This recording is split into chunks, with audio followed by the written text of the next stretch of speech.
साथियों नमस्कार। गिरीश चंद पांडे पुनः आपके समक्ष उपस्थित हूँ एक ज्वलंत मुद्दा लेकर। और आज का मेरा ज्वलंत मुद्दा भारतीय अर्थव्यवस्था की उजली तस्वीर है और उसके साथ ही भारतीय अर्थव्यवस्था के समक्ष उपस्थित चुनौतियां और उनके समाधान से भी जुड़ा हुआ है। साथियों, इससे पहले कि मैं आगे बढ़ूं, आपसे अनुरोध है कि यदि आपने मेरे इस चैनल को सब्सक्राइब नहीं किया है तो कृपया कीजिएगा। साथ में बेल आइकन भी दबाइए ताकि मेरा कोई भी वीडियो हो वह आपके समक्ष सबसे पहले आए। तो साथियों, अब हम स्टार्ट करें। 2024-25 का अंतरिम बजट पेश करने से पहले वित्त मंत्रालय द्वारा एक दस्तावेज जारी किया गया था, the Indian economy a review, जिसमें पिछले 10 वर्षों की प्रगति, मौजूदा चुनौतियों तथा आने वाले वर्षों में अर्थव्यवस्था की दिशा का जो है खाका पेश किया गया था। समीक्षा में भारतीय वित्तीय क्षेत्र की जो है सेहत अच्छी रहने की उम्मीद जताई गई और कहा गया कि सार्वजनिक क्षेत्र में पूंजी निवेश पिछले 10 साल में काफी बढ़ा है। रिपोर्ट में रोजगार है, व्यवसाय में आसानी है, कृषि है, ई कॉमर्स है और जलवायु परिवर्तन संबंधी क्षेत्रों में सकारात्मक परिवर्तन का भी उल्लेख किया गया है। और महिलाओं के नेतृत्व में भी महत्वपूर्ण विकास को उल्लेखित किया गया है। और प्रधानमंत्री जन धन योजना के अंतर्गत बैंकों में खाता खुलवाने वाले महिलाओं की संख्या 2015-16 के 53% की तुलना में 2019 से 21 में बढ़कर जो है 78.6% हो गई है, ऐसा रिपोर्ट में उल्लिखित है।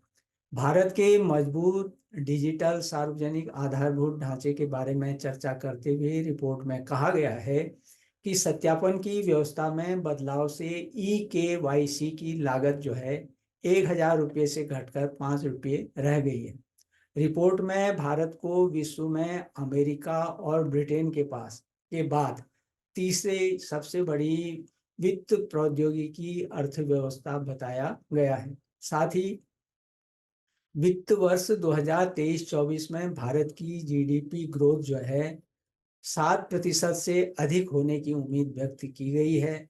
और इसका कारण जो है पिछले 9 वर्षों में सुधारों के चलते अर्थव्यवस्था को जो गति मिली है उसको इसका श्रेय दिया गया है। साथ ही पिछले 3 वर्षों से विकास दर को 7% बनाए रखने में भी योगदान जो है अ, इसी को दिया गया है।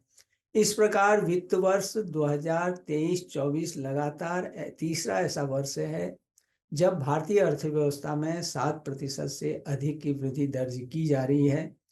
और इसमें अगर हम देखें, घरेलू मांग और निवेश की बढ़ोतरी ने महत्वपूर्ण भूमिका अदा की है। और दूसरी ओर वैश्विक अर्थव्यवस्था पर अगर हम नज़र डालें तो वैश्विक अर्थव्यवस्था अभी 3% से अधिक की दर से विकास करने के लिए संघर्षरत है, यानी वहाँ 3% के आसपास जो है विकास दर देखी जा रही है। इसके अलावा इस समीक्षा में भारत के 2027 तक $5 ट्रिलियन यानी 5 लाख करोड़ और 2030 तक $7 ट्रिलियन यानी 7 लाख करोड़ की इकोनॉमी बनने की आशा भी व्यक्त की गई है। यहाँ ध्यान रखने योग्य है कि अभी 3.7 लाख करोड़ डॉलर की अनुमानित GDP के साथ जो है भारत दुनिया की 5वीं सबसे बड़ी अर्थव्यवस्था है। और आज़ादी की 100वीं वर्षगांठ के समय यानी 2047 तक इसके $30 ट्रिलियन यानी 30 लाख करोड़ के GDP के लक्ष्य तक पहुंचने और विकसित राष्ट्र बनने की उम्मीद जताई गई है। और प्रधानमंत्री नरेंद्र मोदी ने अगले 25 वर्षों को, यानी जब भारत 100वीं वर्षगांठ मनाएगा अपनी आज़ादी के, तो इन 25 वर्षों को भारत के लिए अमृतकाल घोषित उन्होंने किया है। साथियों, प्रति व्यक्ति आय की दृष्टि से अगर हम देखें पर कैपिटा इनकम, तो अभी अमेरिका की प्रति व्यक्ति आय 2023 में $83,000 थी, 83,000। दक्षिण कोरिया की $34,650 और चीन की $12,600 के आसपास है। जबकि भारत की प्रति व्यक्ति आय जो है अभी हम देखें तो $2,850 के आसपास है। लेकिन उम्मीद है कि 2047 में $18,000 की प्रति व्यक्ति आय के साथ भारत हाई इनकम वाला देश होगा। और तब इकोनॉमी के साइज के लिहाज से अगर हम देखेंगे तो भारत दुनिया में दूसरे नंबर पर रह सकता है, यानी अमेरिका के बाद दूसरा नंबर भारत का हो सकता है। लेकिन प्रति व्यक्ति आय के मामले में शायद वह कुछ एक देशों से पीछे रहे। साथियों, इसमें संदेह नहीं है कि आज यदि अर्थव्यवस्था के विभिन्न आयामों को अगर हम देखें तो भारत सही दिशा में तथा सही निर्णय लेते हुए आगे बढ़ रहा है। और बीते 10 वर्षों में भारतीय इकोनॉमी ने 11वें पायदान से छलांग लगाकर 5वें पायदान पर जो है उसने यह सफर जो है तय किया है। और इन 10 वर्षों में भारतीय अर्थव्यवस्था ने जो है ब्रिटेन और फ्रांस को पीछे छोड़ा है और 5वें नंबर पर अपना स्थान सुनिश्चित किया है। और इन 10 वर्षों में अगर हम जीडीपी देखें भारत की 1827 अरब डॉलर से बढ़कर जो है 3,173 अरब डॉलर के आसपास हो गई। इसमें दो राय नहीं है कि भारत के लिए पिछले 10 वर्ष जो हैं काफ़ी महत्वपूर्ण रहे हैं। महत्वपूर्ण इस रूप में रहे हैं कि इस दौरान कारोबारी जगत में कई सुधारों को लागू किया गया और जिसने जो है विदेशी निवेश को प्रोत्साहन किया, यानी जिससे विदेशी निवेश को प्रोत्साहन मिला। साथ ही ईज ऑफ डूइंग बिजनेस, यानी व्यापार करने के लिए उचित माहौल बनाने के मामले में भी जो है भारत में काफ़ी काम हुआ है। और भारत अब पुरानी नीतियों के बजाय जो है ओपन मार्केट इकोनॉमी में खुद को डेवलप कर रहा है। इसलिए इन आर्थिक सुधारों की वजह से भारत आज जो है दुनिया भर के निवेशकों में जो इन्वेस्टर्स हैं उनमें उनका एक प्रकार से चहेता बन गया है, यानी वे निवेशक जो हैं दुनिया के भारत में निवेश करने के लिए उत्सुक हैं। साथ ही इसमें प्रमुख भूमिका जो है राजनीतिक स्थायित्व को भी देना होगा। पॉलिटिकल स्टेबिलिटी भी यहाँ पर महत्वपूर्ण भूमिका अदा कर रही है। साथियों, अब आते हैं वैश्विक पटल पर भारत की अर्थव्यवस्था को किस प्रकार देखा जा रहा है। यानी विश्व भारत की अर्थव्यवस्था को किस प्रकार से उसका आकलन करता है। विश्व बैंक ने वित्त वर्ष 2024-25 के लिए भारत की जीडीपी की वृद्धि दर के अनुमान को 6.4% पर रखा है। और विश्व बैंक के इस अनुमान के पीछे जो है घरेलू मांग में वृद्धि, सार्वजनिक आधारभूत संरचनाओं पर अधिकतम खर्च और क्रेडिट वृद्धि में तेजी आदि को बताया गया है। यानी इन तीन बातों पर उसने विशेष रूप से उल्लेख किया है कि इन तीन स्तरों पर भारत में महत्वपूर्ण कार्य हुआ है। वैश्विक रेटिंग एजेंसी S&P ग्लोबल को अगर हम देखें तो उसका आकलन है कि वित्त वर्ष 2023-24 के लिए जीडीपी वृद्धि दर के अनुमान को उसने 6 से बढ़ाकर 6.4% कर दिया है। लेकिन वित्त वर्ष 2024-25 के लिए जीडीपी अनुमान को 6.9 से घटाकर 6.4% कर दिया है। लेकिन एजेंसी का मानना है कि दूसरी छमाही में जीडीपी वृद्धि दर में कमी आएगी, लेकिन अगर महंगाई नियंत्रण में रहती है और आर्थिक गतिविधियों में तेजी बनी रहती है तो जीडीपी वृद्धि दर अनुमानित प्रतिशत से ज़्यादा रहेगी, यानी जो अनुमान लगाया है वह उसमें बदलाव आ सकता है।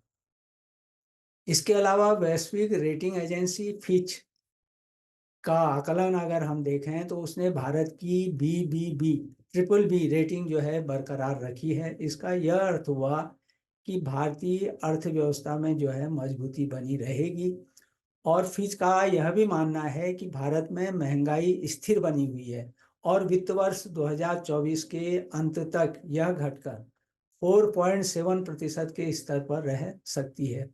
फिच के मुताबिक भारत में निवेश की कोई कमी नहीं होगी और यहाँ विदेशी प्रत्यक्ष निवेश एफडीआई फॉरेन डायरेक्ट इन्वेस्टमेंट और विदेशी संस्थागत निवेशक फॉरेन पोर्टफोलियो इन्वेस्टमेंट जो हैं वो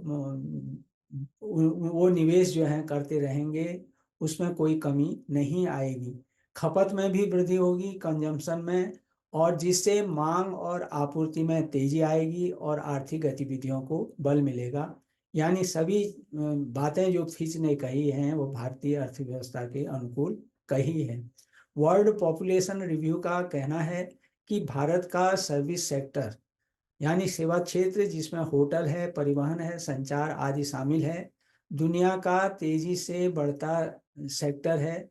और देश की इकोनॉमी में, अर्थव्यवस्था में इसका योगदान अगर हम देखें तो 60% के आसपास, 60%, और रोजगार के मामले में 28% इसका योगदान है। उसके बाद मैन्युफैक्चरिंग आता है, यानी विनिर्माण और कृषि क्षेत्र, एग्रीकल्चर सेक्टर। ये भी भारतीय अर्थव्यवस्था के लिए अहम सेक्टर हैं, महत्वपूर्ण सेक्टर हैं, और जिनका भारतीय अर्थव्यवस्था में अगर हम योगदान देखें तो क्रमशः 17% और 15% के आसपास इनका योगदान है। यानी भारतीय अर्थव्यवस्था में इनकी जो भूमिका है वह 17% और 15% के आसपास है। साथियों, इसी प्रकार अगर हम भारत का निर्यात देखें, करीब 450 बिलियन डॉलर से बढ़कर यह 750 बिलियन डॉलर से अधिक हो गया है। और पहले की तुलना में अगर हम करें तो एफडीआई भी दोगुना हुआ है। खादी और ग्रामोद्योग के उत्पादों की बिक्री में अगर हम बिक्री की ओर अगर हम नज़र दौड़ाएं तो यहाँ भी 4 गुना से अधिक की वृद्धि हुई है। और इसी प्रकार आईटीआर फाइल करने वालों की संख्या को अगर हम देखें, करीब 3.25 करोड़ से बढ़कर यह लगभग 8.25 करोड़ हो चुकी है। और इसी प्रकार वस्तु एवं सेवा कर GST, goods and service tax संग्रहण भी आए दिन नया रिकॉर्ड बना रहा है और इसके जरिए सरकार के राजस्व में इजाफा हो रहा है। तो कहने का तात्पर्य यह है कि ये सारी चीज़ें जो हो रही हैं, इनसे भारतीय अर्थव्यवस्था को जो है एक नई गति मिल रही है, एक नया रूप मिल रहा है। भारत का जनवरी 2024 के अंतिम सप्ताह में दुनिया का चौथा सबसे बड़ा स्टॉक मार्केट बनना भी अर्थव्यवस्था के लिए निश्चित तौर पर एक खुशखबरी है। स्मरणीय है कि भारत ने हांगकांग को पीछे छोड़कर पहली बार टॉप 4 में जगह बनाई है, यानी शीर्ष 4 नंबर पर वह आया है। भारतीय एक्सचेंजों पर लिस्टेड शेयरों की कंबाइंड वैल्यू अगर हम देखें 4.33 ट्रिलियन डॉलर पहुंच गई है, जबकि हांगकांग के शेयर मार्केट की वैल्यू 4.29 ट्रिलियन डॉलर रह गई है। इस तरह भारत दुनिया का चौथा सबसे बड़ा इक्विटी मार्केट बन गया है और निश्चित तौर पर यह भी भारतीय अर्थव्यवस्था की एक उजली तस्वीर ही प्रस्तुत करता है। साथियों, यहाँ यह भी उल्लेखनीय है कि भारतीय स्टॉक मार्केट 5 दिसंबर 2023 को पहली बार 4 ट्रिलियन डॉलर के पास पहुंच गया था और इसमें से करीब 2 ट्रिलियन डॉलर जो हैं भारत ने पिछले 4 साल में जोड़े हैं। यानी पिछले 4 साल में 2 ट्रिलियन डॉलर का इसमें योगदान रहा है। इससे भी यह स्पष्ट होता है कि भारत दुनिया में सबसे तेजी से बढ़ रही बड़ी इकोनॉमी है। और यहाँ यह भी ध्यान में रखना जरूरी है कि अभी अमेरिका जो है दुनिया का सबसे बड़ा स्टॉक मार्केट है, जिसकी वैल्यू अगर हम देखें, वैल्यू के हिसाब से अगर हम देखें तो 50.86 ट्रिलियन डॉलर है। चीन की 8.44 ट्रिलियन डॉलर है और दूसरे स्थान पर है वो, और जापान तीसरे स्थान पर है 6.36 ट्रिलियन के साथ। तीसरे नंबर पर जापान का स्थान आता है। साथियों, जानकारों का कहना है कि इस साल दुनिया भर के केंद्रीय बैंकों के ब्याज दर में कटौती का अनुमान लगाया गया है इस साल यानी 2024 में। तो इससे क्या होगा कि निवेशकों का भरोसा बढ़ेगा और भारतीय शेयर बाजार में इससे तेजी आएगी। सरकार के स्तर पर सर्वाधिक उल्लेखनीय सुधार भी यहाँ पर जो सरकार ने सुधार किए हैं, रिफॉर्म्स किए हैं फाइनेंशियल सेक्टर में, तो उससे भी अर्थव्यवस्था में मजबूती आई है। सरकार ने ऋण शोधन अक्षमता एवं दिवालिया संहिता 2016 पारित किया है। सरकारी बैंकों का विलय हुआ है और उनके पुनः पूंजीकरण के अलावा उसने दोहरी बैलेंस शीट की समस्या भी हल करने में मदद की है। और इसके परिणाम स्वरूप देश का बैंकिंग क्षेत्र इस समय एक दशक में अगर हम देखें सबसे अनुकूल परिस्थितियों में है। और उसके एनपीए जो हैं यानी जो फंसे हुए बैंक कर्ज हैं उनमें भी सुधार देखा जा रहा है। बेहतर कारपोरेट और बैंक बैलेंस शीट की मदद से न केवल वृहद आर्थिक जोखिम कम हुए हैं बल्कि निजी निवेश को भी मदद मिल रही है और आगे भी मिलने की आशा है। और निजी निवेश का भारतीय अर्थव्यवस्था में क्या योगदान है यह किसी से छिपा नहीं है। इसके अलावा अचल संपत्ति नियमन एवं विकास अधिनियम है। छोटे मोटे आर्थिक अपराधों की आपराधिकता समाप्त करना है। विभिन्न क्षेत्रों में प्रत्यक्ष विदेशी निवेश की प्रक्रिया को जो है उदार बनाना है और मुद्रास्फीति के लचीले लक्ष्य अपनाने से भी जो है अर्थव्यवस्था को मजबूती मिली है। कहने का तात्पर्य यह है कि ये सभी उपाय जो हैं केंद्र सरकार के स्तर पर हुए हैं और इन सब से वित्तीय क्षेत्र में जो है मजबूती मिली है वित्तीय क्षेत्र को। लेकिन भारतीय अर्थव्यवस्था के समक्ष 4 बड़ी चुनौतियों का भी जो उक्त दस्तावेज जारी किया गया है उसमें उल्लेख किया गया है। तो इसमें पहला है दुनिया में भौगोलिक और आर्थिक स्तर पर बढ़ रही खेमेबंदी यानी गुटबाजी की वजह से दुनिया के कई हिस्सों में टकराव की आशंका और ग्लोबलाइजेशन की घटती रफ्तार है। यानी जब विश्व में अशांति का वातावरण है, स्थायित्व की कमी है, तो उससे स्वाभाविक है कि ग्लोबलाइजेशन उदारीकरण की रफ्तार जो है घटने का अंदेशा है।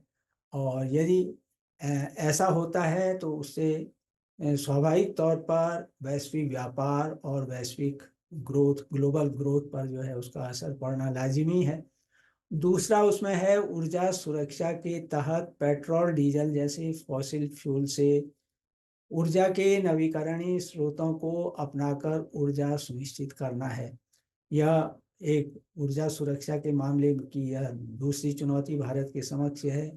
तीसरा जो है एआई के चलते, एआई यानी आर्टिफिशियल इंटेलिजेंस के चलते खास तौर पर सर्विस सेक्टर में रोजगार की समस्या से यह जुड़ा हुआ है। और आईएमएफ ने कहा है कि एआई से आने वाले समय में रोजगार पर 40% का प्रभाव पड़ सकता है। ऐसी स्थिति में विकासशील देशों को इंफ्रास्ट्रक्चर और डिजिटली स्किल्ड लेबर फोर्स बनाने में निवेश करना होगा। स्वाभाविक है भारत पर भी इसका असर पड़ना है। हर साल वर्कफोर्स में शामिल होने वाले करीब 1 करोड़ लोगों के लिए भारत में रोजगार के अधिक मौके बनाने होंगे। एमएसएमई की यहाँ पर महत्वपूर्ण भूमिका होने वाली है और इसे प्रोत्साहन देने हेतु सरकार बराबर प्रयत्नशील है। फिर भी इस हेतु नए नियम कानून बनाकर पुराने कानूनों को इनके साथ उपयुक्त सुधार के करके उनके साथ समायोजित किया जाए और उससे ईज ऑफ बिजनेस को बल मिलेगा। तो यह एमएसएमई क्षेत्र जो है आने वाले समय में भारत के लिए एक वरदान साबित होगा। चौथी जो चुनौती उसमें कही गई है वह तीसरी चुनौती से ही जुड़ी है यानी रोजगार से जुड़ी है। इसलिए आने वाले वर्षों में किसी भी उद्योग के लिए प्रतिभाशाली और दक्ष वर्कफोर्स की उपलब्धता सुनिश्चित करने के लिए स्कूलों में सभी स्तरों पर इस ओर ध्यान देना होगा। और खुशी की बात है कि 2020 की जो नई शिक्षा नीति है, न्यू एजुकेशन पॉलिसी, उसमें इन सारी बातों की ओर ध्यान दिया गया है और उसमें काम भी हो रहा है। साथियों, उक्त 4 चुनौतियों के अलावा जानकारों का यह भी मानना है कि प्राइवेट फाइनल कंजम्पशन एक्सपेंडिचर यानी पीएफसीई जो है मौजूदा वित्तीय वर्ष में 2023-24 में 5.2% रहने का अनुमान है, जबकि पिछले वित्तीय वर्ष में यह वृद्धि जो है 7.5% थी यानी। यह महत्वपूर्ण इसलिए है कि भारत की अर्थव्यवस्था में खपत का योगदान अगर हम देखें कंजम्पशन का 60% है, लेकिन आबादी के निचले आधे हिस्से के हाथ में इतना पैसा नहीं बच रहा है कि वह खुलकर खर्च कर सके। इसलिए आबादी के लिए क्रय शक्ति बढ़ाना जरूरी है, उसकी परचेजिंग पावर को बढ़ाना जरूरी है, क्योंकि ऐसा होने पर ही यह तबका जो है खर्च बढ़ाएगा और उससे क्या होगा, उत्पादन और सेवाओं की मांग बढ़ेगी और नए रोजगार पैदा होंगे और फिर अंत में जाकर के जो है अर्थव्यवस्था का जो चक्र है वह तेजी से घूमेगा। लेकिन यह खुशखबरी है कि भारत में अभी बैंक खाता धारकों की संख्या बढ़कर 50 करोड़ हो गई है, जो 2014 में महज 15 करोड़ थी। यह सरकार का वित्तीय समावेशन की दिशा में एक उल्लेखनीय पहल इसको हम कह सकते हैं। इससे क्या होता है कि लाभार्थियों के खातों में तुरंत प्रत्यक्ष लाभ हस्तांतरण, डायरेक्ट बेनिफिट ट्रांसफर करना संभव हो सका है। यानी जो भी कल्याणकारी योजनाओं का जो उनको लाभ मिलना चाहिए, वह उनके खाते में वह राशि जो है पहुंच रही है बिना किसी बिचौलिए के। निजी पूंजी निवेश में बढ़ोतरी करना भी भारतीय अर्थव्यवस्था के लिए जरूरी है, क्योंकि प्राइवेट इन्वेस्टमेंट में रिवाइवल के बगैर विकास की तेज रफ्तार का टिके रहना मुश्किल होगा और यह एक सतत प्रक्रिया है। और इसके अलावा अगर हम देखें, कृषि क्षेत्र का कमजोर प्रदर्शन भी किसी से छिपा नहीं है और इसमें गिरावट जो है लगातार चिंता की बात बनी हुई है। इसका मुख्य कारण यही है कि खराब मानसून जो है और जलवायु संकट जो है, क्लाइमेट, उसके वजह से कृषि क्षेत्र की ग्रोथ जो है घट रही है और ग्रामीण अर्थव्यवस्था में यदि खपत आज कमजोर हो रही है तो उसका कारण यही है कि किसान की आय जो है वहाँ घटी है। इसलिए यहाँ पर मानसून के अनिश्चित मिजाज से मुक्ति पाने के लिए हमें कृषि अनुसंधान की दिशा में काम करना होगा और ऐसी संवर्धित फसलों पर फोकस करना होगा जो मौसम के इस बदलते मिजाज से अपने को समायोजित कर सकें। और इस संबंध में खुशी की बात है कि संतुलित आर्थिक विकास सुनिश्चित करने के लिए भारत पूरी तरह प्रतिबद्ध है और उसकी यह दृढ़ प्रतिबद्धता हम जलवायु परिवर्तन संबंधी जो आवश्यकताएं हैं, लचीलेपन और कार्बन उत्सर्जन से संबंधित समस्याओं से निपटने के संबंध में जो निवेश किया जा रहा है उसमें हम बराबर देख रहे हैं और न केवल घरेलू स्तर पर बल्कि वैश्विक स्तर भी भारत जलवायु संकट के बारे में विश्व समुदाय को आगाह करते रहा है। इसके अलावा लेबर फोर्स में अगर हम महिलाओं की भागीदारी को देखें तो वह भी अभी आशानुरूप नहीं दिखाई देती है और इसलिए उसमें बढ़ोतरी करना जरूरी है। और विश्व बैंक का कहना है कि महिलाओं की वर्क फोर्स में अगर भागीदारी बढ़ाई जाए तो उससे क्या होता है कि ग्रोथ रेट में हम 1.5% तक की बढ़ोतरी कर सकते हैं। तो निश्चित तौर पर महिलाओं का योगदान श्रम बल में किसी से छिपा नहीं है। इसके अलावा सरकार के समक्ष व्यापार घाटे और राजकोषीय घाटे की जो है समस्या बराबर बनी रहती है और यह भी भारतीय अर्थव्यवस्था पर प्रतिकूल असर डालती है। बाजार में पूंजी का प्रवाह संतुलित न होने से भारतीय रिजर्व बैंक को रेपो दरों के मामले में कड़ा रुख अपनाए रखना पड़ रहा है।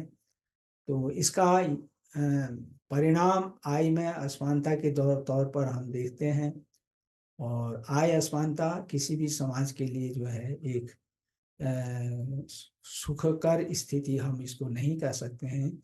यह भी एक बड़ी चिंता का विषय है।